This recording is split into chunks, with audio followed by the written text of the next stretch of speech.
Boa noite a todos. Estou aqui com mais uma vez representando o Unicep, né? Boa noite, em nome da Faculdade Unileia. Estou aqui mais uma vez representando.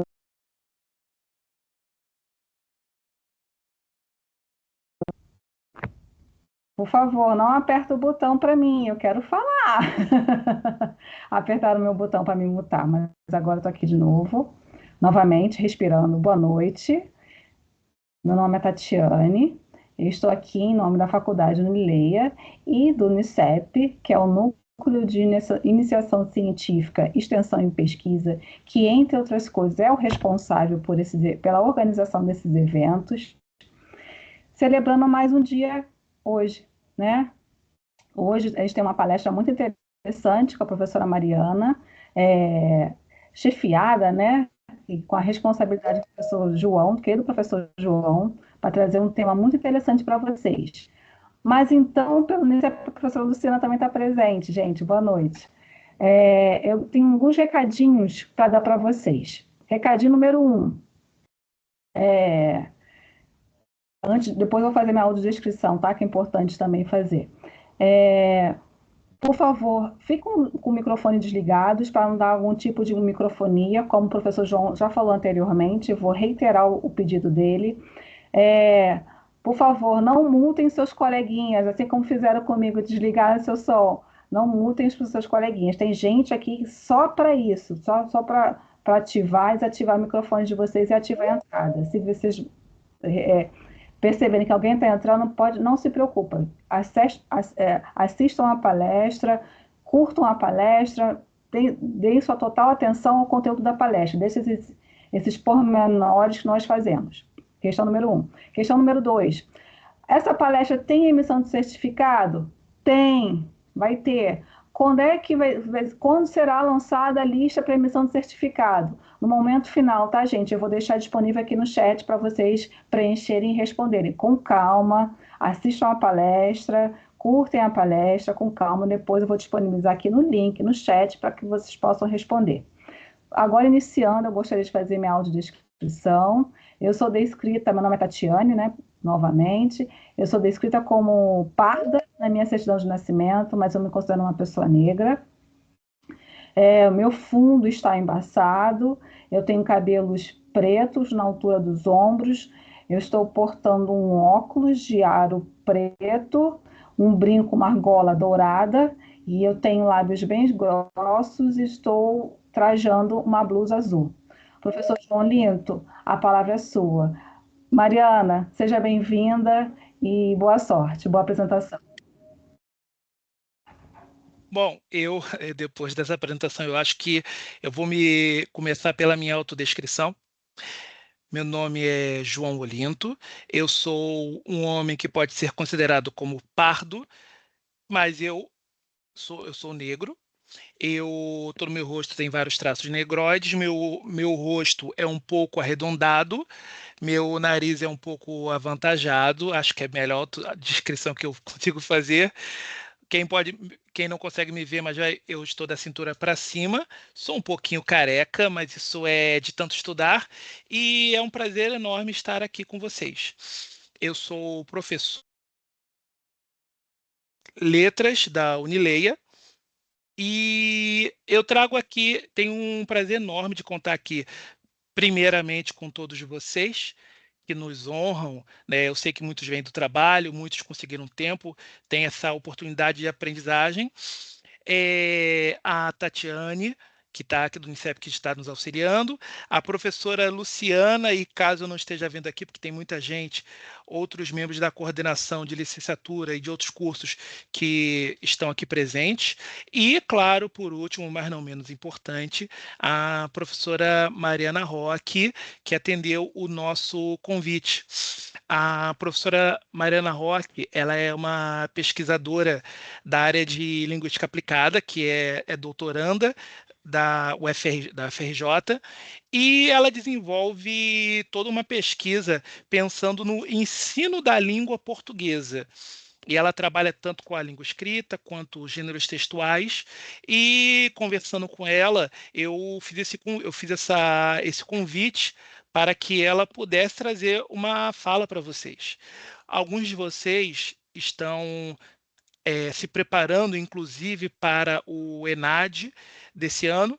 Outros são alunos que entraram agora e podem ter uma oportunidade de passar por um processo de formação, já que um dos princípios da universidade, na sua origem, não é apenas a capacitação, mas a perpetuação e a transmissão de saberes. Essa vai ser uma das origens, uma das bases do que a gente chama de ensino universitário. E dessa forma, a gente sempre está trazendo oportunidades para que vocês tenham uma formação que vá além da sala de aula, além do nosso conteúdo, mas pesquisadores, professores que têm muito a dizer, que pesquisam sobre temas que fazem parte do nosso cotidiano.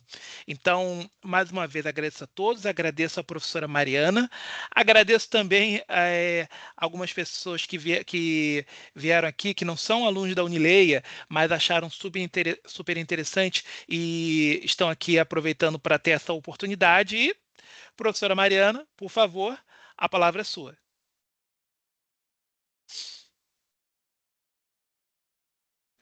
Olá, boa noite a todas e a todos. Eu me chamo Mariana, vou fazer então uma breve descrição. Eu sou uma mulher de quase 40 anos, considerada branca, e estou aqui no ambiente composto por alguns livros, quadros, uso óculos, e é um prazer estar com vocês aqui nesta noite. Agradeço ao João pelo convite. Estou animada, né? Eu sempre penso que conversar com professores já em prática, já em exercício, ou professores em formação, é sempre uma excelente oportunidade, mesmo porque a minha pesquisa se relaciona à formação de professores, né? Então, é uma oportunidade de diálogo muito enriquecedora, agradeço muito. Eu vou compartilhar aqui uns slides para a gente conversar um pouquinho sobre o tema que nós elegemos para a palestra de hoje, né?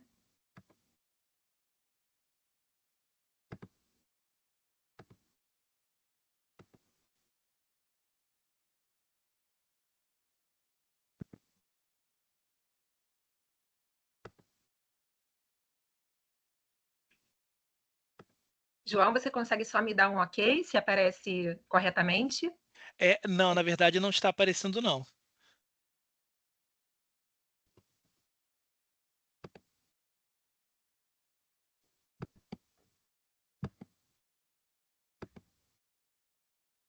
Eu vou novamente.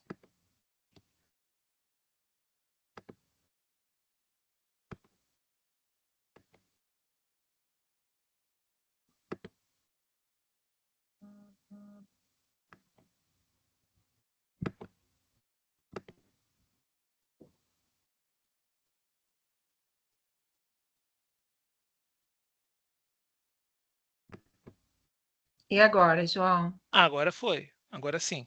Não, Agora, peraí. Peraí. Está carregando aqui. Ah, sim, agora foi. agora foi, que bom.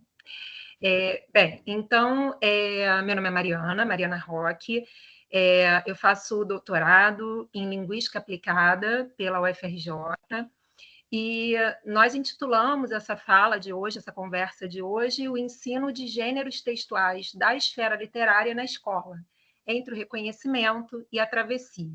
Então, é importante pensar assim, né, que o nosso objetivo hoje é pensar no conceito de gêneros textuais, especificamente no campo discursivo da literatura, né? Então, que domínio discursivo é esse, né, em que a gente produz discurso literário e que gêneros textuais são esses produzidos nessa esfera literária? Para isso, para a gente começar a nossa conversa, eu vou me apresentar de uma maneira um pouquinho diferente. Então, como eu sou uma pesquisadora da área de ensino de literaturas, né, da educação literária, nada melhor do que começar essa nossa conversa de hoje com a literatura, né? Então, eu trouxe o poeta Mário de Sá Carneiro para dizer que eu não sou eu, nem sou outro, sou qualquer coisa de intermédio. E por quê? Né? Porque eu sou professora, na educação básica há mais de 15 anos. Estive professora no ensino superior, na UFRJ e na UERJ, e sou pesquisadora, eu pesquiso a minha prática. Então, na medida em que eu ensino, eu também pesquiso sobre essa ação de ensinar, sobre a minha prática docente, né? Então, eu me entendo sempre no lugar, né? Na escola e na universidade, como professora, como pesquisadora, e é isso que me move, né? Eu fui aluna da Faculdade de Letras e da Faculdade de Educação da UFRJ, depois fiquei bons anos afastada desse universo da universidade, só realmente como professora na educação básica, na escola. Anos depois, voltei para fazer uma especialização em ensino de língua portuguesa, lá na Faculdade de Educação. Depois, aí sim, eu me senti um pouco mais com coragem de enfrentar a prova, porque a gente, muitas vezes, quando se distancia da universidade, sente receio em relação à pós-graduação, e, na verdade, a pós-graduação é para todos nós, né? Eu também senti esse receio em alguns momentos, alguns anos da minha vida. Depois me enchi ali de coragem, né? E fiz a prova para o mestrado, e depois emendei, e hoje estou aí nessa nova fase, que é esse momento da escrita da tese no doutorado, né? Sou professora em escola, sou professora na educação básica, desde que comecei na escola, jamais me afastei, né, desse lugar em que eu me entendo como pessoa, inclusive, né? E estou também atualmente na função de coordenação pedagógica nessa escola em que eu atuo, na etapa ali no segmento do ensino médio. Estive professora substituta na Faculdade de Educação, tanto da UFRJ quanto da UERJ, e então percebo que todos esses lugares que me constituem como profissional, como pessoa, né, são lugares que me levam a essa travessia, buscando desaprender alguns conceitos que chegam como verdades e experimentar aqueles que fazem sentido na minha prática como professora, né, na minha prática docente. E aí trago mais uma vez a literatura nesse momento de apresentação, a Matilde Campilho, que vai dizer que um equilibrista estica uma corda de aço entre uma árvore e outra. Aqui, independentemente do contexto, né, da escrita desse texto, desse trechinho literário da Matilde Campilho, eu trago para esse meu lugar de travessia, né? Me sinto como uma equilibrista, de modo que essa minha corda entre estar na escola e estar na universidade é uma corda forte de aço, e é uma corda que eu não pretendo romper de jeito algum, porque estar na universidade, para mim, faz sentido na medida em que eu pesquiso a prática que eu vivo na escola, né? Bem, e aí na nossa conversa de hoje é importante considerar um conceito bakhtiniano, que é talvez conhecido por muitos aqui, que é o conceito do dialogismo. Quando a gente pensa nos princípios do Bakhtin, a gente fala, na verdade, de um conjunto ali de alguns filósofos da linguagem, o Bakhtin foi um deles, mas a gente tem Voloshinov, Medvedev, que eram outros filósofos da mesma época, e eles entendiam a linguagem sempre situada de maneira dialógica, né? Então, Bakhtin defendia que a vida é dialógica por natureza. Nós não somos apenas nós, solitariamente, nós estamos sempre em diálogo com o outro. Ainda nesse momento aqui em que eu não vejo vocês, né? Eu só vejo aqui o slide, ainda assim, ainda nesse momento que eu enuncio, que eu falo de maneira um pouco monológica, né? Aqui, porque só eu estou falando nesse momento, só eu estou com o microfone aberto nesse momento. Ainda assim, o que eu falo, eu enuncio muitas outras vozes, conceitos, teorias, pessoas, alunos, professores. Então, essa minha palestra, na verdade, né, não é uma voz só minha, são muitas as pessoas que contribuíram ao longo da minha formação e falam comigo nesse momento, né? Bem, aí aqui eu trouxe um quadro de um teórico, né, o Marcuse, que vai trazer para a gente não vai entrar profundamente nesses conceitos, mas vai trazer para a gente uma imbricação, uma inter-relação entre alguns conceitos que são fundamentais quando a gente pensa na linguagem como uma prática discursiva. né? Então, assim, já desde os parâmetros curriculares nacionais, ali na década de 90, a gente já entende que os documentos normativos, né, ou como parâmetros ou como lei, depois a BNCC, trazem para a gente a necessidade de a gente trabalhar com as práticas de linguagem de maneira situada. Então, quando a gente fala, quando a gente escreve, a gente não fala e escreve só mecanicamente, só pensando numa estrutura, mas, na verdade, as nossas práticas de linguagem acontecem cotidianamente. Então, cotidianamente, a gente enuncia, né? Então, quando eu faço um telefonema, mando uma mensagem no WhatsApp, escrevo um bilhete, mando um e-mail, mando uma carta, faço um relatório, né? Tudo isso é prática discursiva que existe na nossa vida, né? Então, o primeiro passo é a gente entender que, na verdade, trabalhar com as práticas de linguagem na escola não deveria ser um trabalho puramente mecânico, com base numa estrutura linguística apenas. Mas a estrutura linguística que a gente ensina para o nosso estudante deve estar a serviço da produção de um discurso que é situado, né? Quando eu vou escrever, por exemplo, um bilhete, e eu escrevo um bilhete para o meu marido, eu tenho um determinado objetivo, uma determinada função, uma determinada estrutura, um determinado contexto, um determinado suporte. Mas quando eu escrevo um relatório de estágio na faculdade, por exemplo, eu tenho uma outra estrutura, um outro objetivo, uma outra funcionalidade. Então, na verdade, qualquer prática discursiva na nossa vida, em contexto acadêmico, escolar, familiar, nas mídias digitais, tem sempre várias camadinhas aí discursivas, né? A gente pensa no conceito de gênero textual, que é importante na nossa conversa de hoje. Esses gêneros são construídos a partir de estruturas pré-estabelecidas em tipologias textuais, né? E são produzidos em atividades humanas, eventos discursivos. Bem, e aí, nessa minha fala, eu me baseio primeiro no Bakhtin, que eu já mencionei, que foi esse filósofo da linguagem, que trouxe para a gente, né, para os estudos linguísticos, esse conceito de gêneros discursivos ou gêneros do discurso.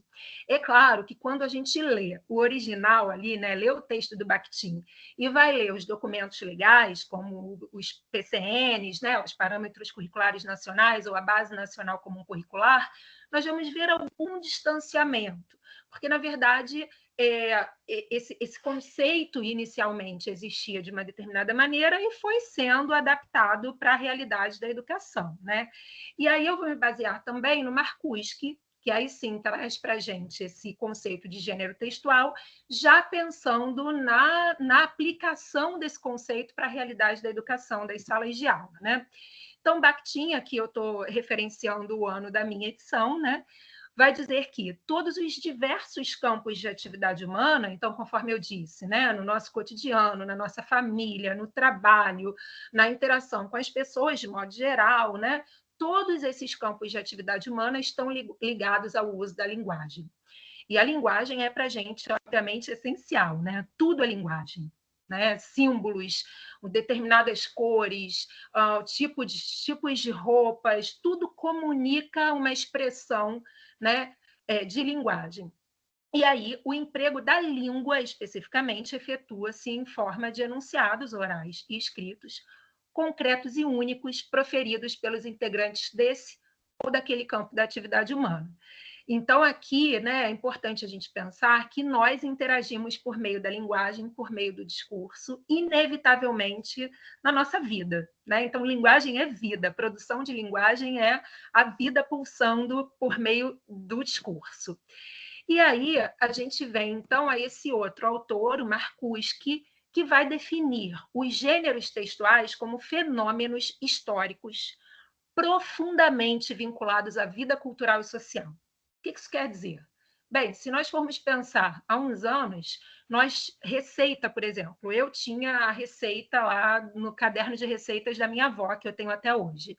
Né? Então, a receita escrita à mão, ingredientes, modo de preparo, daquela maneira como muitas vezes a escola nos ensina. Mas hoje em dia, recentemente fui fazer um bolo e eu fui fazer um bolo usando um post do Instagram. E a receita no post do Instagram estava numa configuração muito diferente, não seguia necessariamente aquelas ordens, né? Apareciam as imagens no vídeo, a pessoa né, já usava aí no aspecto multimodal, o vídeo, mais a narração, né, da pessoa que cozinhou. Repara, a gente tem aí uma reconfiguração desse gênero receita. A receita hoje, na vida social prática, ninguém, quer dizer, ninguém, mas muitas pessoas não vão recorrer àquele domínio ali só do caderno de maneira mais como no passado existia. Significa que aquele gênero tenha deixado de existir? Não, a receita existe, mas existe com uma nova configuração na nossa vida social, muito intermediada pela tecnologia. Bem, então são entidades sociodiscursivas e formas de ação incontornáveis em qualquer situação comunicativa. Nesse momento, agora tem um gênero textual aqui acontecendo, que nós chamamos de palestra, né? É um gênero oral, né? Da esfera acadêmica nesse momento. Os gêneros surgem emparelhados a necessidades e atividades socioculturais, bem como na relação com inovações tecnológicas. Então, por exemplo, antigamente a gente usava o bilhete, né? Inclusive em aula, né? Eu me lembro do bilhete ali no papel, para não conversar com a colega, eu mandava um bilhete. Hoje em dia, muita gente vai usar o WhatsApp como suporte para escrever esse bilhete. Então, a gente tem ali uma necessidade humana de estabelecimento de uma comunicação rápida, direta, ali, imediata, mas o suporte utilizado para que essa comunicação aconteça se modifica em função de inovações tecnológicas.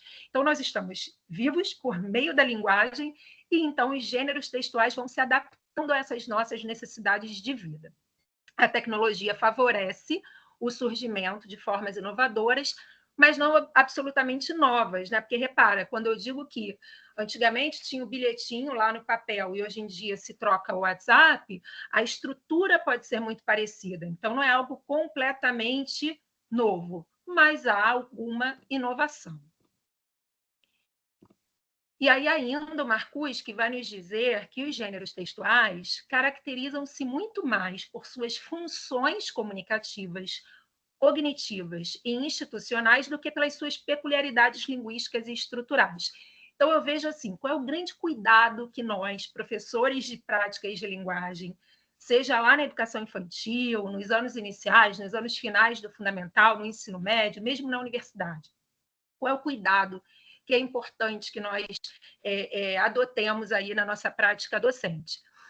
Não reduzir o gênero textual apenas a uma estrutura de composição. O que nós vemos muitas vezes nos livros didáticos?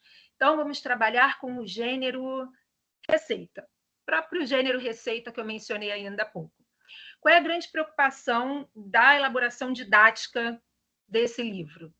Ensinar a estrutura de uma receita, aspectos composicionais. Então, ingredientes, modo de preparo, os verbos no imperativo, pique a cebola, refogue com azeite. Tudo isso é importante, mas não é só isso que constitui uma receita. É importante que a gente vá além dessas estruturas, dessas camadas linguísticas e perceba que os gêneros textuais têm funções comunicativas, existem como prática. Para que serve uma receita? Para ensinar alguém a executar um determinado prato.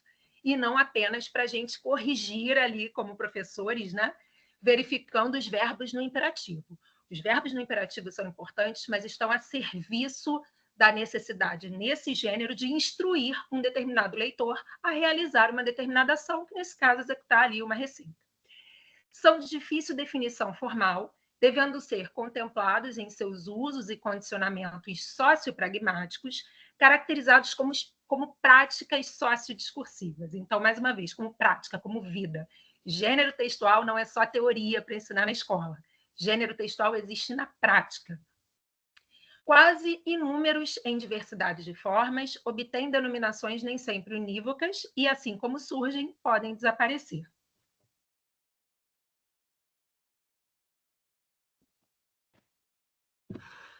E aí, o que é importante pensar? Que o gênero vai ter então, uma função social, né? O que a gente está chamando aqui de funcionalidade, vai ter a estrutura, vai ter um suporte. Então, por exemplo, uma receita... Desculpe. Uma receita, ela pode estar num livro de receita, o suporte vai ser o livro impresso, ela pode estar numa página do Instagram, a página vai ser o suporte, E aí a estrutura pode se modificar. A esfera ou domínio discursivo é um meio que produz aquele discurso. Então, por exemplo, desculpe.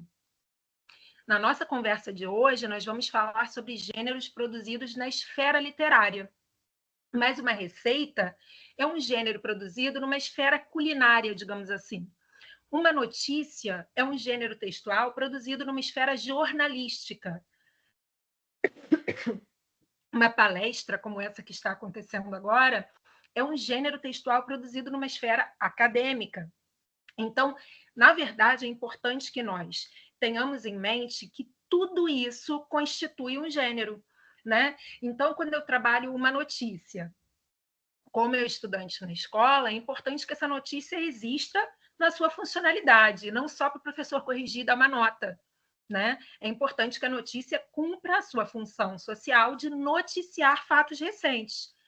Se o estudante na escola escreve uma notícia e isso se encerra ali para o professor corrigir, depois ele dobra e guarda aquela produção textual, não houve funcionalidade para o gênero como uma prática sociodiscursiva. E aí eu chego ao gênero que é aqui o meu objeto na nossa conversa de hoje, que é o cordel.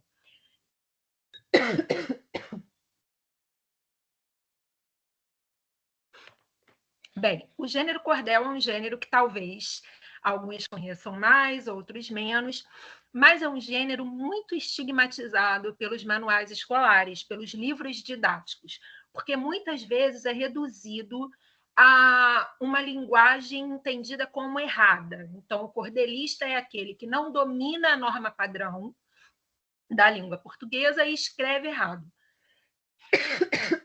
Quando, na verdade, obviamente, o cordel, nessa dimensão que nós estamos falando aqui, na valorização da esfera literária de produção do discurso, o cordel é um gênero textual poderosíssimo, belíssimo, rico esteticamente e com muitos elementos que devem ser trabalhados, primeiro reconhecidos pelo professor, né?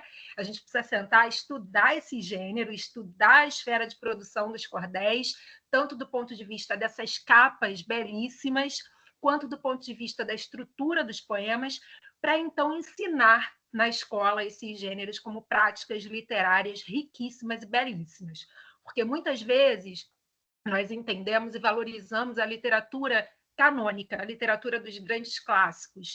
E aí a gente tem o cordel aí produzido por pessoas que muitas vezes não foram à universidade, de fato não têm o domínio de uma norma padrão, mas sabem muito, e muito, muito mais até do que nós podemos saber no que se refere a esse domínio de uma linguagem artística, de uma linguagem que comunica, que tem uma potência estética e ética incrível, né?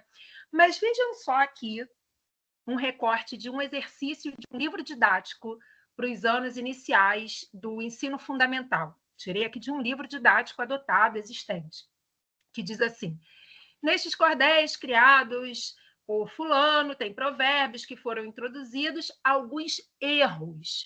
Sublinha as palavras escritas de forma incorreta. Aí a gente tem lá o primeiro trecho. Outro dito, eu bem sei, pois o verso não há traça, com ditados em cordel, para a rima eu dou aça, que falando em roupa suja, essa só se lava em caça. Na verdade, seria essa, só se lava em casa. Aqui, repara, o livro pega o cordel, pega os versos de um cordelista, reescreve esses versos propositalmente, introduzindo erros ortográficos, e pede apenas que o estudante sublinhe as palavras escritas de forma incorreta. E aí é importante a gente verificar qual é o objetivo que está por trás de uma atividade didática como essa.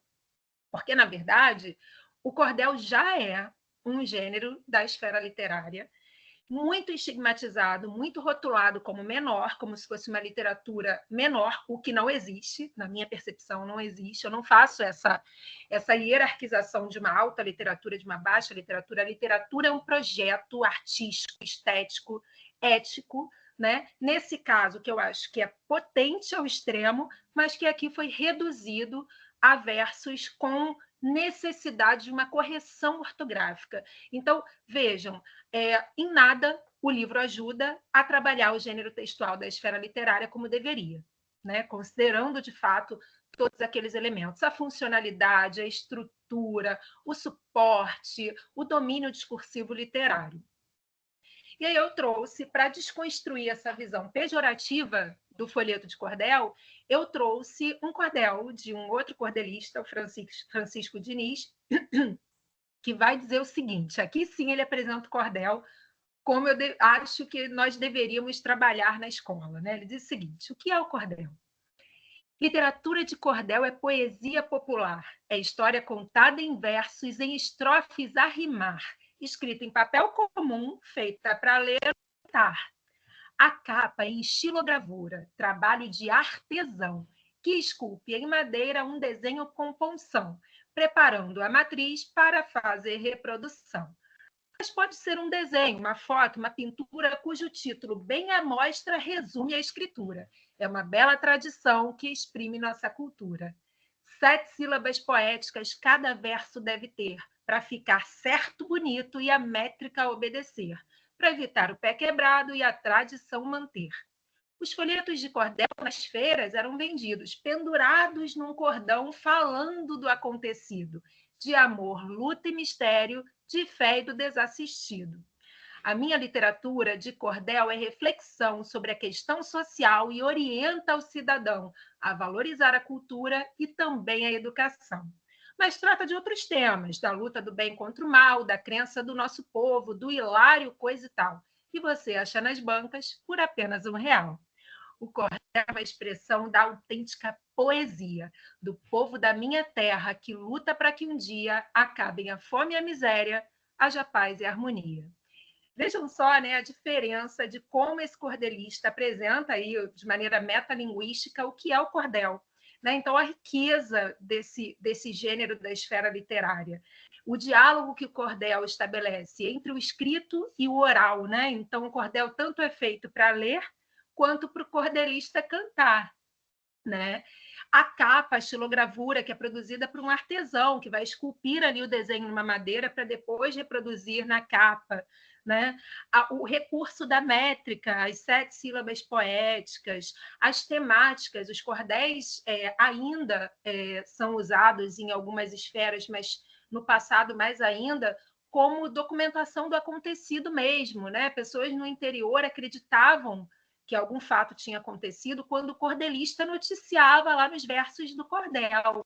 Né? Então, assim, na verdade, existe uma potência, uma riqueza incrível. Tudo isso pode ser trabalhado em sala de aula, não só nas aulas de língua portuguesa, é possível trabalhar o cordel na aula de geografia, na aula de história, mas, muitas vezes, o livro didático vai reduzir o cordel a um gênero textual em que há erros ortográficos, e o cordel não é isso. Né? O cordel tem uma riqueza literária incrível que nós devemos conhecer, reconhecer e adotar para as nossas práticas em sala de aula. E aí eu trouxe aqui, essas são as minhas filhas, né? Eu sou filha de nordestino, então o trabalho com a literatura de cordel, para mim, é o encontro com a minha história, é o reconhecimento da minha história, e é esse lugar, né, dessa memória, né, e por que o Nordeste? Porque o cordel, na verdade, ele não surge aqui, né? O cordel surge ali na Península Ibérica, então era mesmo penduradinho numa corda, mas chega ao Brasil nesse processo aí de diálogo com essa cultura europeia, essa cultura portuguesa, e fica de maneira muito significativa no Nordeste. Então, o cordel ainda hoje é muito produzido no Nordeste, embora não somente no Nordeste. Né?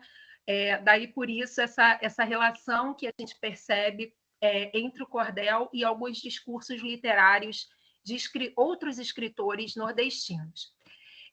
Eu trabalhei com a literatura de cordel, primeiro, na minha monografia. Então, eu pesquisei numa escola privada o trabalho com a literatura de cordel e depois escrevi o trabalho lá de conclusão para a obtenção do título lá de especialista em língua portuguesa.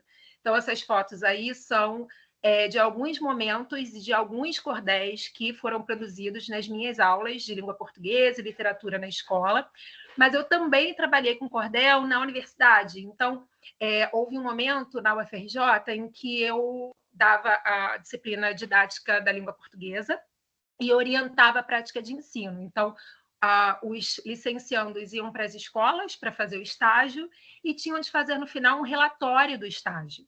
E o relatório é um gênero acadêmico, ali muito formal, capa, tem ali a descrição das atividades e considerações finais, enfim.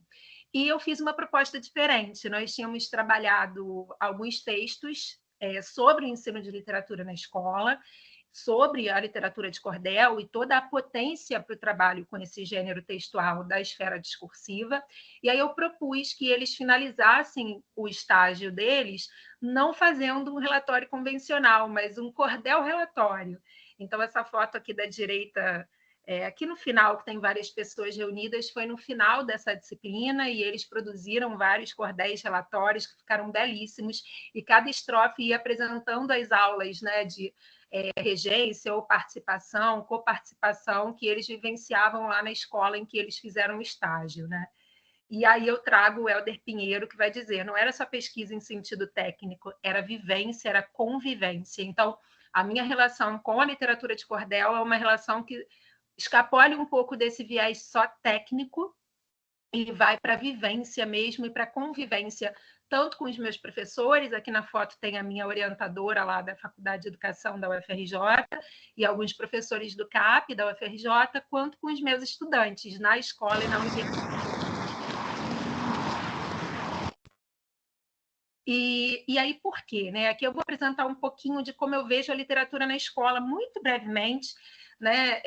Eu faço parte de um grupo de pesquisa que estuda as práticas de letramento, e nesse grupo de pesquisa nós damos uma prioridade muito grande à pesquisa sobre a educação literária. Né? Então, eu comecei lá na Faculdade de Educação, na especialização, e depois no mestrado, agora no doutorado, eu estou no mesmo grupo de pesquisa. E aí nós defendemos essa atitude responsiva. Então, o professor de literatura não pode ser um professor meramente repetidor, que abra o livro didático, aí o livro didático fala um absurdo, por exemplo, sobre o cordel, né, que o cordel tem um monte de erros ortográficos, que o cordel é uma literatura menor, que é um folhetinho que tem pouca importância, e aí o professor vai lá e reproduz isso. Nós não defendemos esse trabalho. Nós defendemos que o professor deva ser um constante estudioso, né, um pesquisador da sua prática, e que entenda esse ensino de literatura de uma maneira muito diferente. Né? Aqui eu falo sobre a rede privada, porque, na verdade, a minha experiência como professora, em sua maioria, na escola, é em instituições privadas. Né? Na verdade, hoje, eu trabalho numa escola privada e já trabalhei em outras. Na universidade, não. Na universidade, as minhas experiências foram especificamente em universidades públicas, né?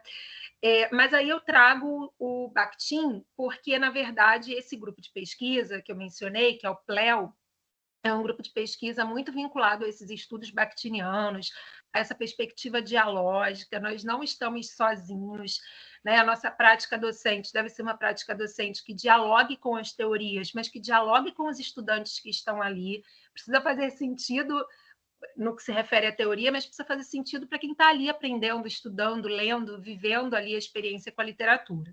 Então, primeira definição que a gente pode fazer para esse trabalho com a literatura é esse trabalho que seja, de fato, um trabalho de interrogar, de ouvir, de responder, de concordar, tudo por meio dessas práticas de linguagem.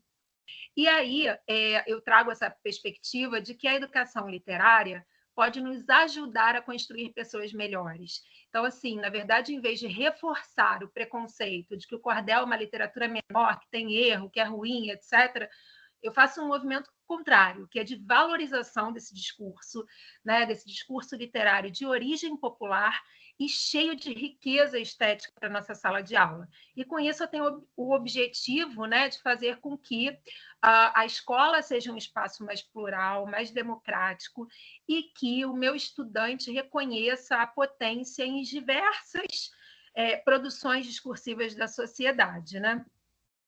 Bem, e aí esse trabalho nessa rede privada foi um trabalho que se iniciou com uma literatura considerada canônica, né? O João Cabral de Melo Neto, lá no Morte e Vida Severina, em que o Severino parte lá da sua terra, da sua serra, magra e ossuda, peregrina ali, querendo chegar ao mar, e a gente tem um trabalho de linguagem, né, dos versos, a métrica dos versos, um trabalho que muito se aproxima da oralidade ali na redondilha maior, que são as 7 sílabas poéticas do cordel.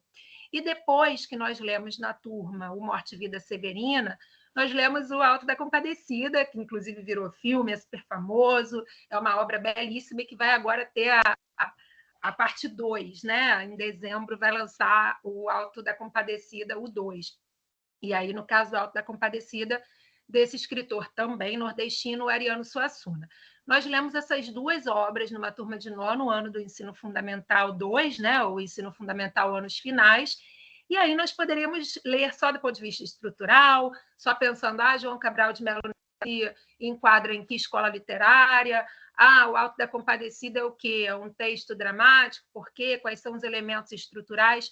Mas, obviamente, se eu penso o ensino de literatura de uma maneira dialógica, significativa, pensando que a literatura pode ser um caminho para tornar as pessoas melhores, né? Para tornar as pessoas mais empáticas, tornar as pessoas, abrir a possibilidade de, por meio da literatura, elas viverem realidades outras, diferentes daquelas que são da ordem do cotidiano delas, né? Então, eu não poderia trabalhar com esses 2 livros apenas assim, encaixando em características de gêneros ou em características de escolas literárias. Então, o trabalho que eu vou apresentar aqui é um trabalho que eu penso ser muito mais significativo para que a literatura seja vivida por esses estudantes. Então, nós fizemos a dramatização, né, como primeira metodologia para a leitura literária na escola. E aí a dramatização cumpre esse papel de levar o estudante a experimentar outras vidas por meio do texto literário. Vejam que eles se colocaram ali no lugar do Chicó, do João Grilo, da mulher do padeiro, e ali, né, no livro, para quem já leu ou já assistiu ao filme, o Ariano Suassuna faz uma crítica social, né? Existe ali o padeiro, que tem já uma propriedade privada, já é o patrão, e existem Chicó e João Grilo, que são os empregados, e aí, quando um deles passa mal, é maltratado pelo patrão, então a exploração da mão de obra, tudo isso está ali na obra, de uma maneira engraçada, né, irreverente, leve, mas está ali na obra. E nós dialogamos em sala de aula sobre tudo isso, e eles vivenciaram esses personagens por meio da encenação, né, a dramatização. E o Bakhtin vai, então, defender que existe um determinado conceito, depois vocês podem pesquisar, que se chama exotopia, que é sair do seu lugar, né? Sair do seu lugar, que seria essa experiência da extralocalização. Eu saio do meu lugar e vivo um outro lugar social quando eu leio a literatura, né? Eu não sou uma empregada na padaria, mas quando eu leio o Alto da Compadecida, eu saio do meu lugar, Mariana, professora de língua portuguesa, mãe, esposa, mulher, e me coloco num outro lugar social, numa outra realidade. Depois volto para o meu lugar. E, nesse sentido, eu acredito muito nisso, não que a literatura vai salvar, vai tornar todo mundo bom, até porque a gente sabe que, ao longo da história, algumas pessoas que fizeram catástrofes à humanidade eram leitoras de literatura, mas com um trabalho mesmo da educação literária, não a leitura por si só, mas um trabalho da educação literária muito consciente, muito comprometido, nós, professores, podemos propiciar que haja esse deslocamento, que haja uma reflexão, né, que se abalem algumas certezas dos estudantes e que talvez para alguns, sim, haja a possibilidade de se tornar melhor por meio da experiência dessa extralocalização, né, de sair do meu lugar e experimentar um lugar fora de mim. Especificamente nessa rede, nós então fizemos, nessa rede privada, nós fizemos a leitura dramatizada do Alto da Compadecida, como essa possibilidade de outrar-se, de se colocar no lugar do outro. Nós fomos à Feira de Tradições Nordestinas, que fica aqui no Rio de Janeiro, no bairro de São Cristóvão, na Zona Norte. Então, lá, né, nós visitamos, na época, tinha um centro cultural, tinha um assessor de imprensa que apresentou a feira, eles fizeram entrevistas, conversaram com pessoas que estavam ali a passeio, pessoas que estavam trabalhando, conheceram a história da feira, né, a origem, a constituição mesmo desse espaço, a importância desse espaço para as pessoas que vieram do Nordeste, que moram no Rio há muitos anos e que toda vez que vão à feira tem ali um resgate da sua cultura, né, da sua tradição. Pesquisamos na turma literatura de cordel, estudamos aspectos composicionais, como métrica e rima, que, conforme eu disse anteriormente, o aspecto da estrutura composicional do gênero, ele constitui parte do gênero, não é o todo, não é só isso, mas é importante conhecer aspectos estruturais também dos gêneros textuais. Analisamos a forma e o conteúdo dos folhetos de cordel, fizemos entrevistas com moradores do Rio que vieram do Nordeste, muito também para desconstruir essa ideia de que todo mundo que vem do Nordeste para o Rio de Janeiro vem porque estava passando fome lá. Nem sempre é essa história, tem muita estigmatização. Então, nesse processo de entrevista, nós vimos isso, pessoas que de fato vieram buscando melhores condições de vida, mas algumas outras pessoas que vieram porque vieram para estudar na universidade, tinham até uma condição de vida lá parecida com a que tiveram aqui, mas que vieram porque optaram por uma universidade aqui, enfim. Então, para também tirar algumas camadas de preconceitos referentes ao nordestino. E, por fim, eles produziram folhetos de cordel. Então, quando a gente trabalha com o gênero textual, sobretudo da esfera literária, é muito importante que a gente saia, né, que a gente retire, na verdade, o estudante dessa posição só de contemplação, do tipo, nossa, o João Cabral de Melo Neto era um poeta genial, olha como ele conseguia fazer esse verso, ou olha como o Ariano Suassuna era inteligente, conseguiu estabelecer críticas sociais poderosíssimas por meio de um texto leve, engraçado, porque normalmente é isso que se faz, só se contempla o projeto estético dos escritores de literatura, e aí a gente vai para um outro lugar, que é o lugar de não só reconhecer, estudar funcionalidade, aspectos estruturais, tudo da esfera literária, mas também se colocar no lugar de autor. Na verdade, os estudantes podem e devem produzir literatura na escola. Então, por fim, nessa atividade, nós fizemos a produção dos folhetos com capa, conteúdo, fizemos o momento da exposição, com as leituras dos folhetos de cordel. E aí, tudo isso para entender que, na verdade, existe essa dimensão multicultural, polifônica, libertária, que toda e qualquer manifestação literária e artística enseja, e a qual a escola não pode estar infensa. Então, na verdade, né, essa potência toda da literatura, para a gente, é enriquecedora para a nossa prática.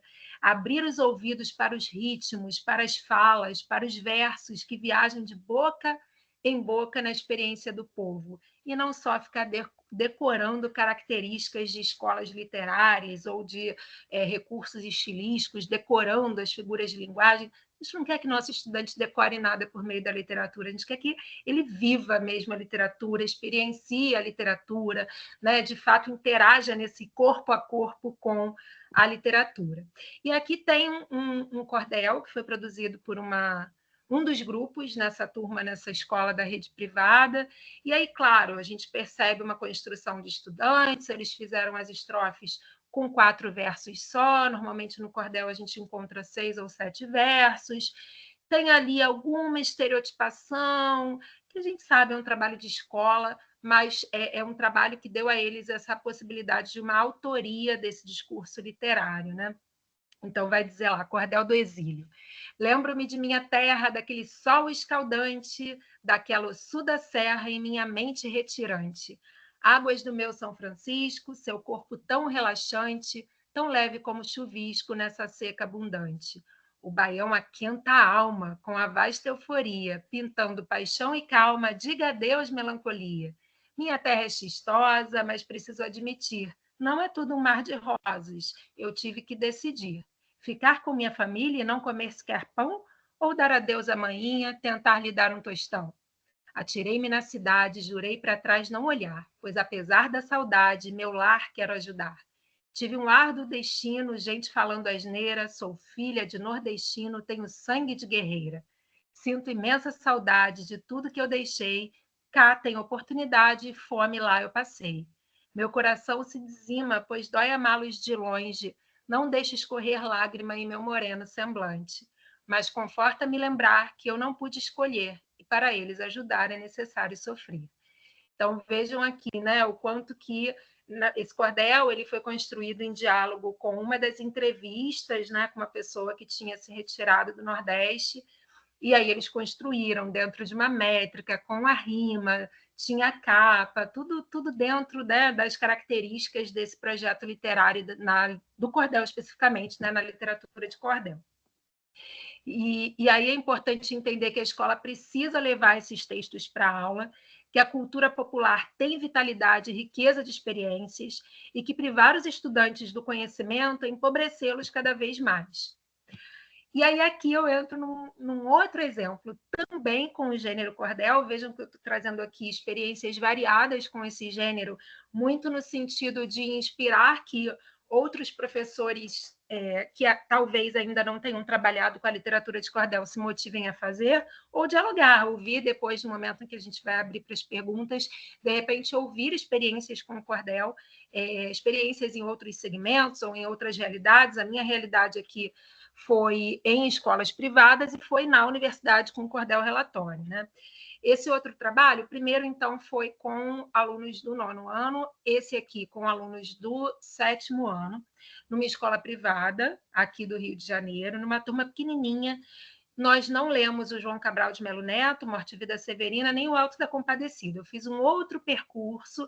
Nós lemos esse livro, Heroínas Negras Brasileiras em 15 Cordéis, da Jaride Arraes.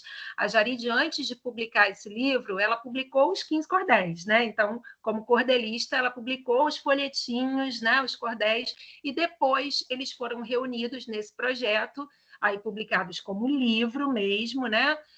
No Heroínas Negras Brasileiras em 15 Cordéis. E aí, qual foi?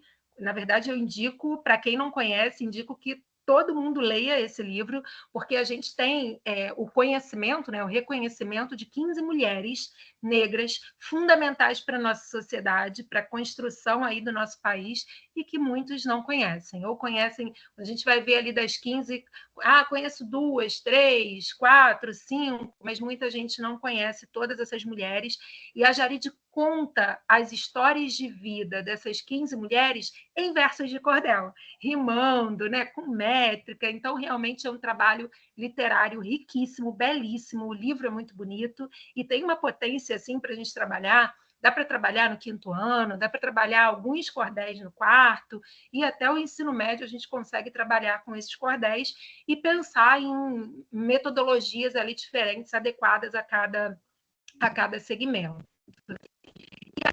Perdão, deixa eu voltar um pouquinho. Como é que foi esse processo? Nós lemos os 15 cordéis juntos em rodas de leitura semanais nessa escola. E depois foi num contexto de pandemia. E nós vimos que pedir a produção do cordel, como eu tinha feito com as turmas daquele 9º ano, à distância ia ser muito mais difícil. A gente não teria o trabalho estético da capa para a reprodução da xilogravura. Então, nós decidimos usar um outro gênero textual, multimodal. Aí a gente pensa nessa perspectiva dos multiletramentos, né, dos gêneros digitais, e aí nós pedimos a produção de um book trailer. O book trailer nada mais é que um trailer como o trailer de um filme, né, que vai estrear no cinema, só que em vez de anunciar um filme, o book trailer anuncia um livro. Aí eu trouxe um book trailer produzido por uma aluna do 7º ano, na época ela devia ter 12 anos ali, agora ela já está no ensino médio, em que ela apresenta para os espectadores o Heroínas Negras Brasileiras em 15 Cordéis. Vamos ver os recursos multimodais que ela utiliza. Então, ela pega o gênero cordel, constrói o gênero book trailer e vai usar vários recursos importantes.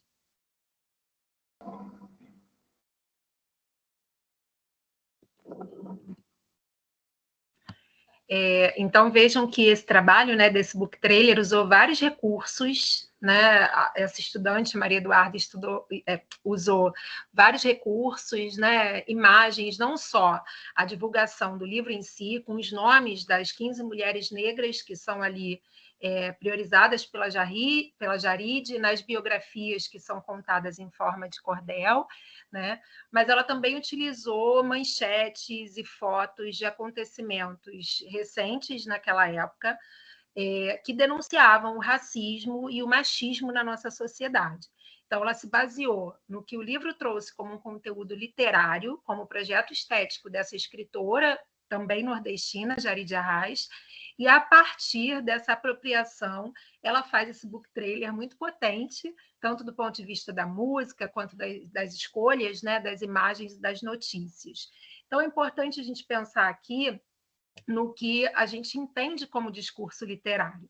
Então, para algumas pessoas, o trabalho com a literatura é validado quando a gente lê o João Cabral de Melo Neto, porque ele já faz parte do cânone literário. Mas será que a Jaride Arraes precisaria ser lida na escola? Uma escritora jovem, contemporânea, uma mulher negra, nordestina, contando as histórias de vida de outras 15 mulheres negras. Então, assim, o que a gente leva em consideração quando a gente escolhe, na nossa sala de aula, ler uma determinada obra literária? Então, aqui eu trago um conceito lá do Círculo de Bakhtin, né, que tem a ver com a heteroglossia dialogizada, que o discurso literário, ele, na verdade, é um discurso em que estão sempre em constante disputa algumas forças discursivas. Existem forças que são monologizantes, que querem que a literatura seja só uma literatura produzida por homens brancos, né, héteros, e existe uma outra força, que é uma força dizendo: poxa, todo mundo pode escrever literatura, tem literatura de qualidade aí sendo produzida, por que a escola não lê literaturas diferentes daquelas que são aceitas pelo cânone, né? Então, tem sempre esse embate. Quem é que tem direito ao dizer literário, a publicação de um livro, a adoção de um livro na escola, ou a cair num vestibular, por exemplo, como no caso da UERJ, né, que elege ali anualmente algumas obras que vão ser lidas para o vestibular.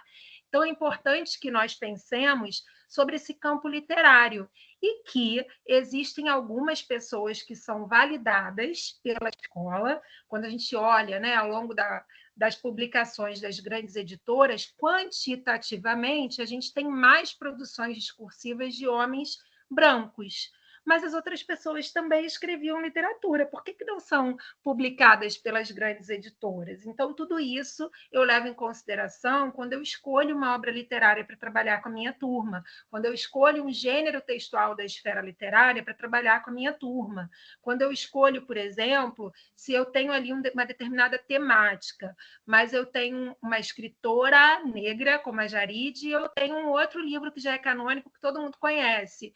Nesse caso, eu priorizei essa escritora negra, falando sobre outras mulheres negras, porque eu entendo o meu compromisso em sala de aula, o meu compromisso docente, muito além do trabalho só com a estrutura do gênero, né? Mas realmente como um espaço de resistência mesmo do discurso literário.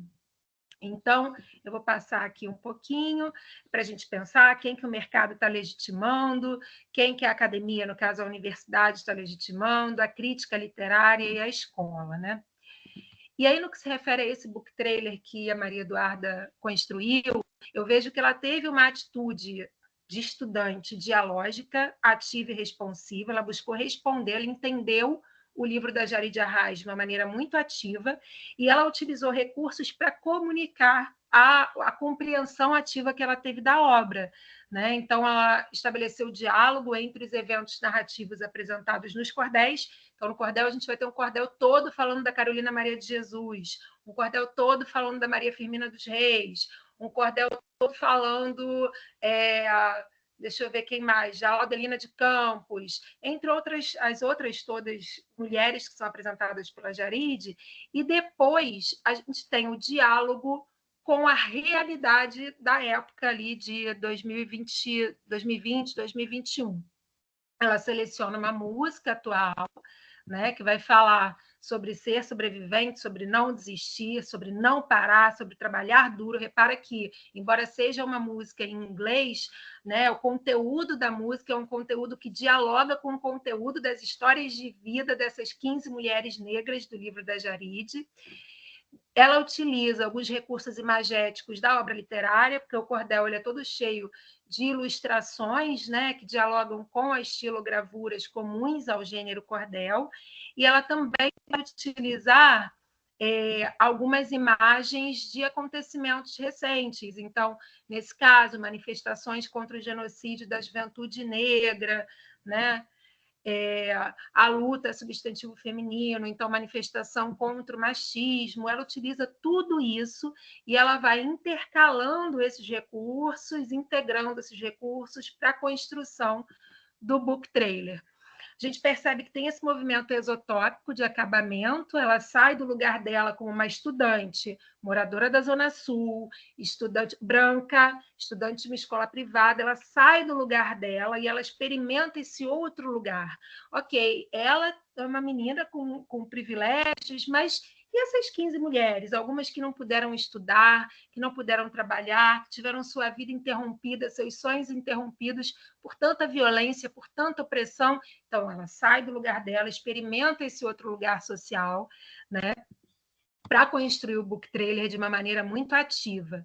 Então, ela utiliza dados numéricos para pensar essa questão de uma sociedade racista e de uma sociedade machista. Então, ela vai usar lá, ó, no estado do Rio de Janeiro, em 2019, foram registradas 1.706 vítimas de crimes praticados contra a honra, como injúria por preconceito, injúria real e preconceito de raça e cor. Repara, ela utiliza dados do jornal, dialogando com a obra literária da Jarid Arraes. O que se refere ao feminicídio, 60% das vítimas no Distrito Federal foram mortas por ciúmes ou separação. Então, ela vai à linguagem jornalística para estabelecer o diálogo com a linguagem literária. O caso recente, ali naquela época, do George Floyd, lá nos Estados Unidos, foi um homem assassinado pela violência policial, né? Vocês devem se recordar desse caso, e existem tantos outros aqui no Brasil, infelizmente, um número altíssimo, né? De assassinatos praticados pelo Estado também, em muitos contextos, né? Pela própria polícia. Um caso também recente na época da Mariana Ferrer, né? Que teve seu discurso desmerecido, né, lá no momento realmente de denúncia a um caso de estupro.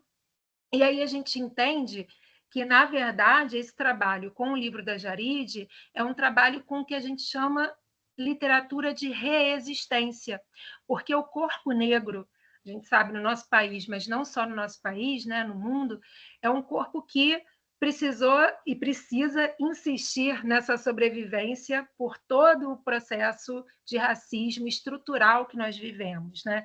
Então, quando você tem uma mulher negra como a Jarid, negra, nordestina, escrevendo literatura, ela insiste nesse projeto de dizer literário.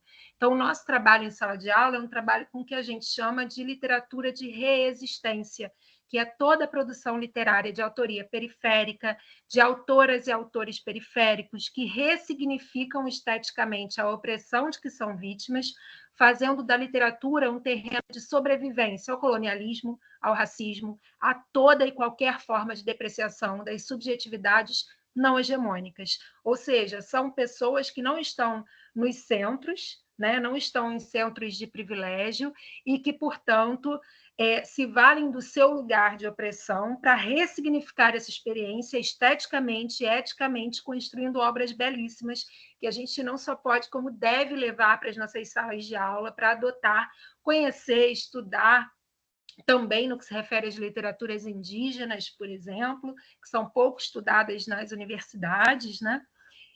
E aí a gente chega aqui ao ENAD, que é esse Exame Nacional de Desempenho dos Estudantes. Na minha época, lá no final da graduação em Letras, eu fiz o ENAD. O ENAD hoje está passando, né? As universidades estão vivendo aí essa adaptação a novos regulamentos referentes à aplicação, né, desse exame. É importante entender que é evidente que o ENAD vai dialogar com os documentos legais. Então, quando eu falei no início da nossa conversa sobre os parâmetros curriculares nacionais, né, sobre sair de um trabalho puramente gramatical, com a estrutura gramatical, e passar a trabalhar em sala de aula com os gêneros textuais. Então, em vez só de estudar verbos no imperativo, eu vou ensinar esses verbos no imperativo dentro de um gênero textual, como a receita. Depois eu posso levar os meus estudantes para um espaço para cozinhar alguma coisa. Não precisa ser com fogão, né? Pode ser cozinhar de outra maneira, né? Cozinhar no sentido de misturar, para construir alguma coisa, uma palha italiana, por exemplo, né? Misturar o biscoito a um brigadeiro que alguém traga de casa, para viver esse gênero receita na prática. Isso tudo já estava lá preconizado pelos parâmetros curriculares nacionais no final dos anos 90. Mas, mais recentemente, ali em 2017, a gente tem a implementação da Base Nacional Comum Curricular, que reforça esse trabalho com os gêneros textuais, o trabalho com a linguagem como prática discursiva na escola, não só como decoreba, então a escrita com sentido, a leitura com sentido, e tudo isso, obviamente, vai culminar nesse Exame Nacional de Desempenho dos Estudantes, porque, na verdade, é o que se espera que as universidades ensinem aos universitários, né? E aí eu trouxe um exemplo. Na verdade, aqui o objetivo não é que a gente chegue a um gabarito. No ENAD, vocês vão ver, vocês estão estudando, e o ENAD tem aquelas questões objetivas, as questões discursivas, mas é importante ver aqui, né, eu trouxe uma em específico que vai dialogar muito com os teóricos da nossa conversa de hoje, especialmente o Mikhail Bakhtin, né, que é esse filósofo da linguagem, e com o Marcuse. Olhem lá, uma questão discursiva do ENAD de 2021, talvez alguns já conheçam. São dois os livros aqui, Os Problemas dos Gêneros Discursivos em Estética da Criação Verbal, do Bakhtin, e Os Gêneros Textuais, Definição e Funcionalidade, o artigo do Marcuse. Então, a primeira definição aí, o primeiro texto, na verdade, diz o seguinte: todos os diversos campos da atividade humana estão ligados ao uso da linguagem. A gente começou lá com essa citação, inclusive. Compreende-se perfeitamente que o caráter e as formas desse uso sejam tão multiformes, então com várias formas, quanto os campos da atividade humana, o que, é claro, não contradiz a unidade nacional de uma língua. Para dizer o que eu digo, eu posso fazer de muitas formas. Nesse momento, eu estou tentando estabelecer aqui uma conversa, mas, na verdade, eu estou aqui sozinha, né? Não tem uma resposta direta, mas eu posso escrever sobre isso. Essa palestra aqui, eu posso transformar num artigo, que aí eu vou fazer por escrito, com uma outra configuração. Então, na verdade, o modo como a gente organiza o nosso discurso, a nossa linguagem, é multiforme. Depende do contexto, depende se é oral, se é escrito, se é formal, se é informal, se está na esfera literária, se está na esfera acadêmica, se está na esfera jornalística, se está na esfera publicitária, na esfera política. Então, tudo isso vai moldando o uso que a gente faz da língua portuguesa. O emprego da língua efetua-se em forma de enunciados, orais ou escritos, aqui nesse caso oral, concretos e únicos proferidos pelos integrantes desse ou daquele campo da atividade humana. Esses enunciados refletem as condições específicas e as finalidades de cada referido campo, não só por seu conteúdo, por seu tema, e pelo estilo da linguagem, ou seja, pela seleção dos recursos lexicais, fraseológicos e gramaticais da língua, mas, acima de tudo, por sua construção composicional. Todos esses três elementos, conteúdo, estilo e construção composicional, estão indissoluvelmente ligados no todo do enunciado e são igualmente determinados pela especificidade de um determinado campo de comunicação. Evidentemente, cada enunciado particular é individual, mas cada campo de utilização da língua elabora seus tipos relativamente estáveis de enunciados, os quais denominamos gêneros do discurso. É interessante observar que vocês vão encontrar aí em manuais didáticos, em provas como o ENAD, no Enem, tanto o termo gênero textual quanto o termo gênero do discurso ou gênero discursivo. Tá? Existem essas nomenclaturas, tem ainda os gêneros literários, aí isso é uma outra definição aristotélica, né? O épico, o lírico e o dramático, mas aqui a gente está falando em gênero do discurso como gênero textual, como uma produção, né? Como prática de linguagem que existe dentro de uma atividade humana. Então, por exemplo, a Jari Arraes, quando ela escreveu lá o livro Heroínas Negras Brasileiras em 15 Cordéis, ela contou biografias, ou seja, histórias de vida, em forma de cordel. Há uma hibridização de gêneros. Ela pega o gênero biografia e dialoga com o gênero cordel, colocando ali na estrutura da métrica, da rima, nos versos de cordel. E quando ela faz isso, ela elabora com conteúdo, com um estilo específico, com uma construção composicional. Tudo isso a gente precisa levar em consideração quando a gente ensina um gênero textual na escola. E o texto 2 do Marcuse, que diz o seguinte: já se tornou trivial a ideia de que os gêneros textuais são fenômenos históricos profundamente vinculados à vida cultural e social. Fruto do trabalho coletivo, os gêneros contribuem para ordenar e estabilizar as atividades comunicativas do dia a dia. São entidades sociodiscursivas e formas de ação social incontornáveis em qualquer situação comunicativa, qualquer, oral, escrita, formal, informal, na escola, na rua, no ponto de ônibus, pedir uma informação. A gente tem um determinado gênero ali do cotidiano acontecendo. No entanto, mesmo apresentando alto poder preditivo e interpretativo das ações humanas em qualquer contexto discursivo, os gêneros não são instrumentos estanques e enrijecedores da ação criativa. Caracterizam-se como eventos textuais altamente maleáveis, dinâmicos e plásticos. Gente, isso é, na minha percepção, essencial para um professor que entende conceitualmente o que é um gênero textual. Quando o professor sai do lugar de ditar regras, por exemplo, ele pede uma carta. Se a gente for na estrutura composicional da carta de maneira rigorosa, a carta precisa começar com data, né, local e data, vocativo, corpo do texto com várias interlocuções, despedida e assinatura. Aí o professor passa uma produção textual de uma carta na escola e o estudante tem um estilo diferente. Ele coloca a data no meio do texto, ele fala sobre o dia lá no meio do texto. Hoje é dia 10 de outubro, lá já no parágrafo, não colocou o local e a data lá em cima. O professor muitas vezes vai lá e diz, está errado. Repara, o gênero textual não deveria ser trabalhado na escola dessa maneira, para estar enrijecido numa estrutura sem uma funcionalidade. Quantas cartas foram e são produzidas na escola com o único objetivo de receber uma correção do professor e não tem essa vivência? Então, se prende à estrutura, mas se ignora a prática social envolvida naquele gênero. Carta só faz sentido na medida que o emissor entrega um receptor e você estabelece uma relação, né, entre quem emite e quem recebe. E aí vamos à questão, né? Tem um texto 3 aqui que é um mini conto. Houve um tempo em que havia pedras no meio do caminho. Tropeçava-se, levantava-se e seguia-se. Hoje tem uma bala no meio do caminho. No meio do caminho tem uma bala. Tem uma bala no meio do A gente tem, evidentemente, aí uma relação intertextual, né, com um poema muito famoso do Drummond, A Pedra no Meio do Caminho, no meio do caminho tinha uma pedra. E aí vamos às questões do ENAD.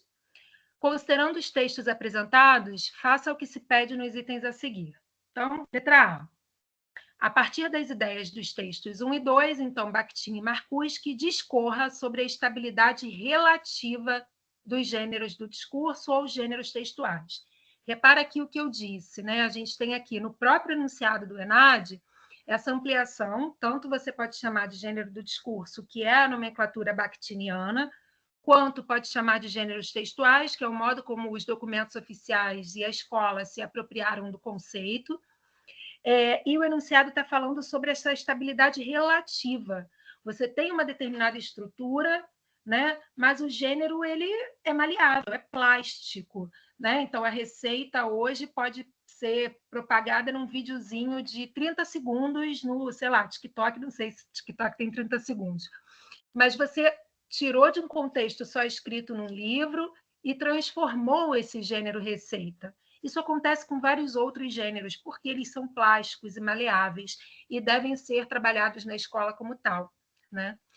Porque nós saímos de um trabalho, né, anterior aos parâmetros curriculares nacionais, a rigorosidade da gramática, concordância está errada, regência está errada, corrige isso, corrige aquilo, para um controle enrijecido da estrutura do gênero textual. Errou aqui, errou ali, continua um trabalho com a linguagem,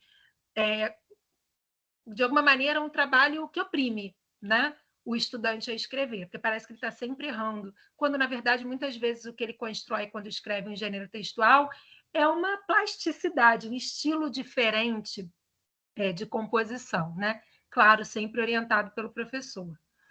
E aí a B diz, explica as características constitutivas do miniconto, o texto 3 é um miniconto, considerando o que disseram ali, o que apresentaram os textos 1 e 2. Né?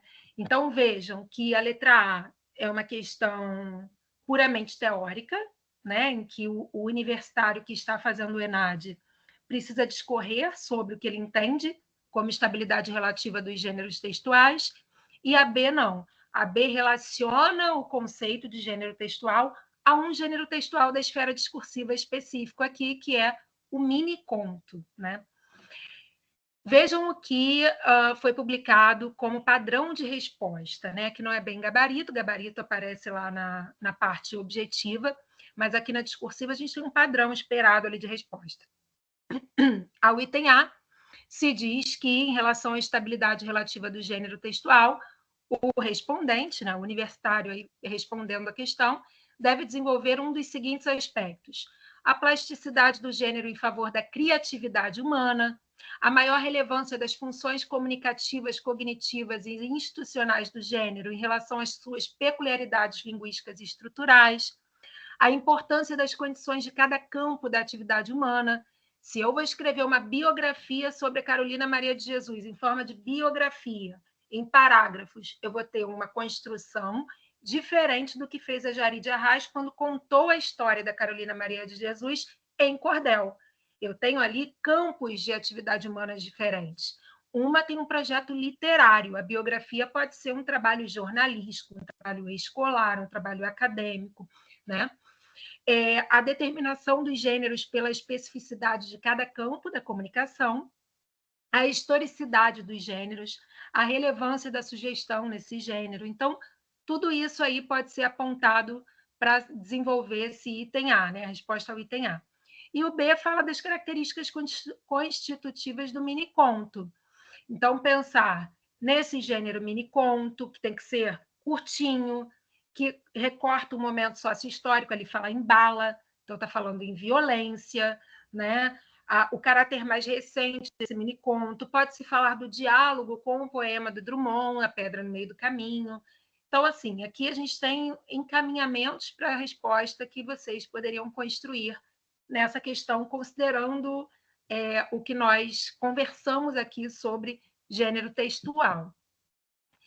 E, mencionando aqui a Bell Hooks, eu penso que a sala de aula, com todas as suas limitações, continua sendo um ambiente de possibilidades, não de decoreba, não de prender o estudante nem o professor, mas um campo de possibilidades em que nós temos a oportunidade de trabalhar pela liberdade, de exigir de nós e dos nossos camaradas, professores e estudantes, uma abertura da mente e do coração que nos permita encarar a realidade, ao mesmo tempo em que coletivamente imaginamos esquemas para cruzar fronteiras, para transgredir, ensinar a transgredir.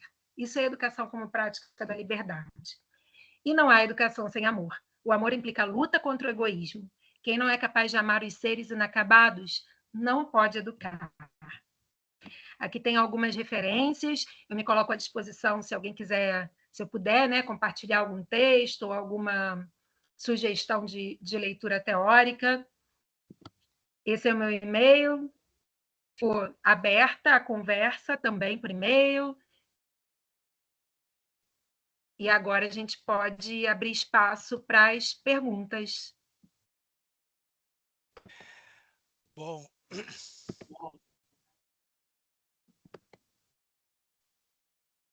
Boa noite, professora Mariana. Boa noite. Peraí, gente. Muito obrigada, professora Mariana, né? Estou vendo que o pessoal está bem animado. A gente passou um pouco do tempo, mas pelo visto isso não é problema nenhum, porque o pessoal está animado, o pessoal comentando muito aqui. A Fernanda colocou uma imagem de cordel aqui nos comentários, a professora Luciana comentou. Suas falas são muito ricas e principalmente como você contextualizou o ENAD. A gente vai dedicar alguns momentos aqui, então, a gente vai abrir um espaço para o pessoal poder fazer algumas perguntas. Tatiane, geralmente quanto tempo a gente pode ainda ter para abrir para perguntas? 5 minutos, professor, que vocês já estouraram o tempo. Tá bom, então. Eu vou pedir para o pessoal levantar as mãos, a gente 5 minutos. Vamos lá, quem levantou primeiro foi a Fernanda, não é? Fernanda? Ei, boa noite, fui eu que levantei a mão. Nossa, primeiramente eu gostaria de dar uma boa noite para todos os colegas, a professora Mariana Roque, Nós estou muito feliz e estou vendo que eu estou no caminho certo. Professor, eu gostaria de compartilhar um pouco da minha experiência em sala de aula. Eu coloquei aqui, né, uma imagem sobre a literatura de cordel. Eu sou professora na escola particular e pública, tá? Sou professora de língua inglesa e língua portuguesa. E no estado, né, na escola pública, eu trabalho com nivelamento de língua portuguesa. Essa turma que eu desenvolvi esse trabalho é uma turma com um alto índice de indisciplina. Então, assim, primeiramente eu fiz uma coleta, né, eu pesquisei o nível das dificuldades deles, mas eu recebi uma proposta de trabalho, encaminhada pelo meu coordenador. Então, eu decidi fazer esse trabalho voltado para a realidade dos meus alunos, entendeu? Então, assim, eu trabalhei essa questão, eh essa questão do folclore, né, da cidade, né, das riquezas que tem na cidade, coisas que estavam dentro da realidade deles, né, valorizando a teoria de mundo. E eu fechei esse trabalho fazendo essa produção com os cordéis. Então, essas imagens que estão, no varãozinho, com a produção, está de acordo com o que eles criaram, inclusive até os desenhos, entendeu? De acordo com o que eles estavam, eu deixei livre, né, eu estipulei, assim, né, essa questão cultural, mas eu deixei livre para eles criarem, eu não estipulei assim: "Ah, tem que ser assim", não foi nada engessado. Mas aí, assim, os desenhos estão característicos de acordo com o que, né, eles criaram, entendeu? Eles fizeram as produções, e eu gostei muito, eu estou muito satisfeita. E, assim, dou aula de língua inglesa, levei os alunos para confeccionar, produzirem uma salada de frutas, né. Então, assim, né, eles fizeram a narração em inglês, obviamente, dentro da realidade deles, né, para eles memorizarem, né, decodificarem o vocabulário, né, da língua inglesa, que eram as frutas, né. Então, assim, eu gosto muito de trabalhar, né, de forma lúdica com os alunos. Então eu sou muito satisfeita, eu estou indo no caminho certo. Eu tive muitas ideias, tá, essa questão da consciência negra, eu já sei mais ou menos o que eu vou trabalhar. Parabéns, Fernanda, pelo trabalho e obrigada pela partilha. Essa troca é muito enriquecedora para todos nós. Obrigada. Deixa eu ver aqui, mais alguém? Mais alguém gostaria? Acho que era a Thaís que estava falando agora há pouco, antes. Sim.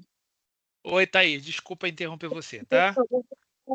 Boa noite. Não, eu só queria compartilhar um momento que a professora falou, que eu lembrei muito desse livro aqui, que eu gosto dele, do Marcos Wagner, Preconceito Linguístico. Eu acho que conversa muito com essa aula. Ele é muito bom. É, um dos Era livros. só um adendo. É, um livro que todo mundo que trabalha com língua, ele vai ter contato, né? Seja até mesmo nos primeiros períodos de língua portuguesa, de letras, a gente tem contato com esse material.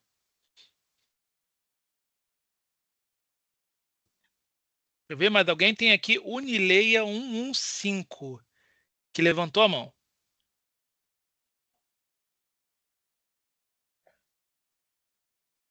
Bom, gente, olha só. A Tati, mais alguém? Mais alguém gostaria de fazer uma pergunta? Opa, pode fazer, fica à vontade. Oi, pode falar. Acho que ele não está me escutando. Gente, enquanto isso, aqui no chat tem uma Tem lista que de abrir o presença. microfone, Tem que abrir o querido. microfone. A Tatiane compartilhou uma lista de presença, tá ok? Acho que ele não tá. Acho que ele não. Não estamos escutando você, mas espera aí.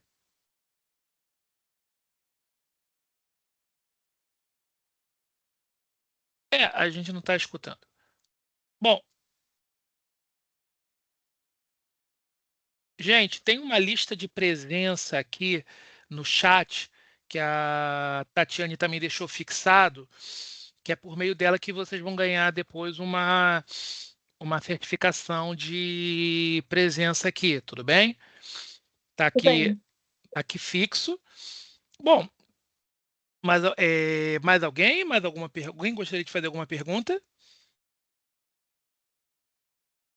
Bom, professor, João, já que não tem pergunta, sim, você me permite fazer um agradecimento fica à à vontade. professora Mariana? Professora Mariana, me chamo Luciana, eu atuo na coordenação do curso de pedagogia e não poderia deixar de agradecê-la por essa noite maravilhosa. Eu sei que a gente, né, equilibra os pratinhos, estamos cansados, mas a sua fala potente, rica, vinda do chão da escola, só nos traz esperança, porque a gente que está aqui na Unilei, a gente está engajado, acreditando nessas novas políticas públicas, acreditando no ENAD, e a gente está fazendo o melhor que a gente pode, com o melhor que a gente tem, com esses alunos maravilhosos que estão em todos os locais do Brasil que você possa imaginar. Então, assim, em nome dos nossos alunos, eu sei que o João vai fazer isso, mas eu não poderia deixar de agradecê-la. Estou aqui encantada, sinta daí o meu abraço bem apertado. E, assim, a minha honra de ter ouvido você essa noite, né? Maravilhosa, muito obrigada. Bom, antes de passar a fala para a professora Mariana, e continuando exatamente o que a professora Luciana disse, a gente agradece a sua presença em nome dos nossos alunos, não só os alunos de licenciatura, mas outros alunos que eu verifiquei aqui que estão presentes.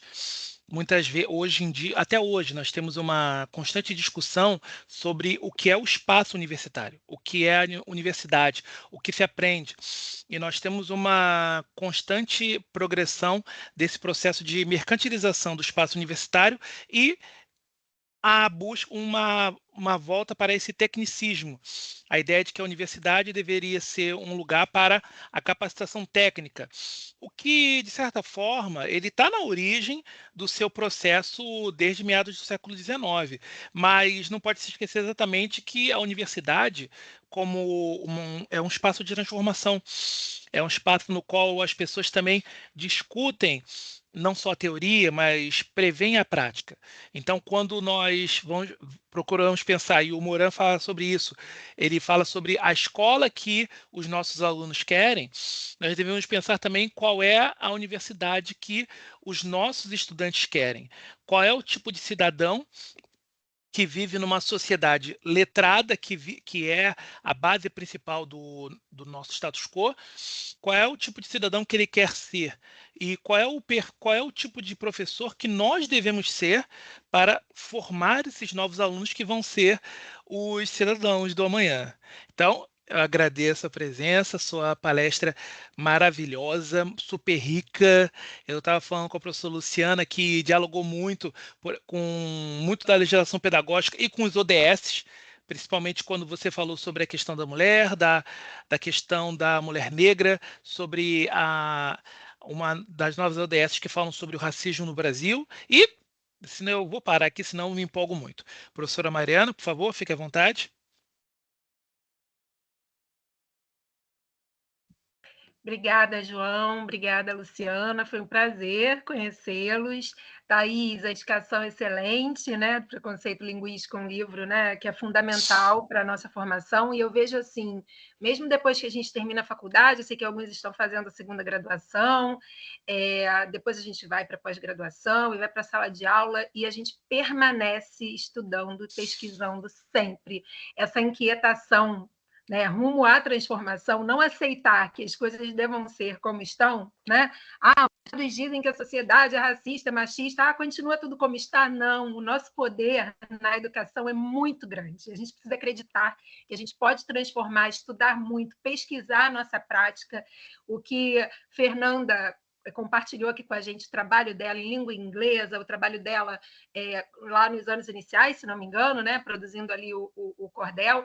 Então, assim, é um trabalho riquíssimo, muito potente, e a gente pode muito mesmo, né? Como bem disse Luciana, o chão da escola é para a gente o nosso espaço de batalha, né?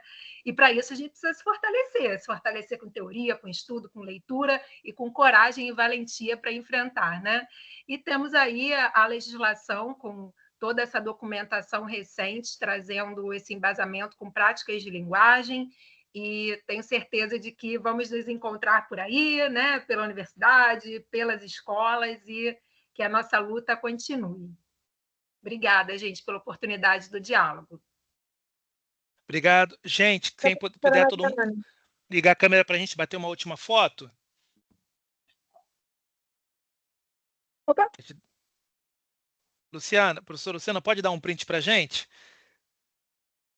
Claro, peraí, gente. Deixa eu só botar aqui no maior número de telinhas possíveis. Enquanto isso, vocês, por favor, liguem as câmeras, se ajeitem lindos. Vou contar.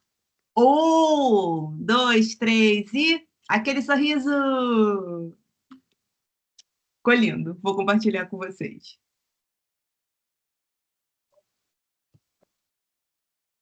Gente, vamos ficar aqui alguns momentos. Tati, ela vai interromper aqui a gravação. Acho que até já interrompeu, não é? Acho que quem quiser ficar aqui alguns momentos para tirar mais algumas dúvidas, fique à vontade, ok? Interrompi. Pronto. Obrigada, professora Professor? Maria.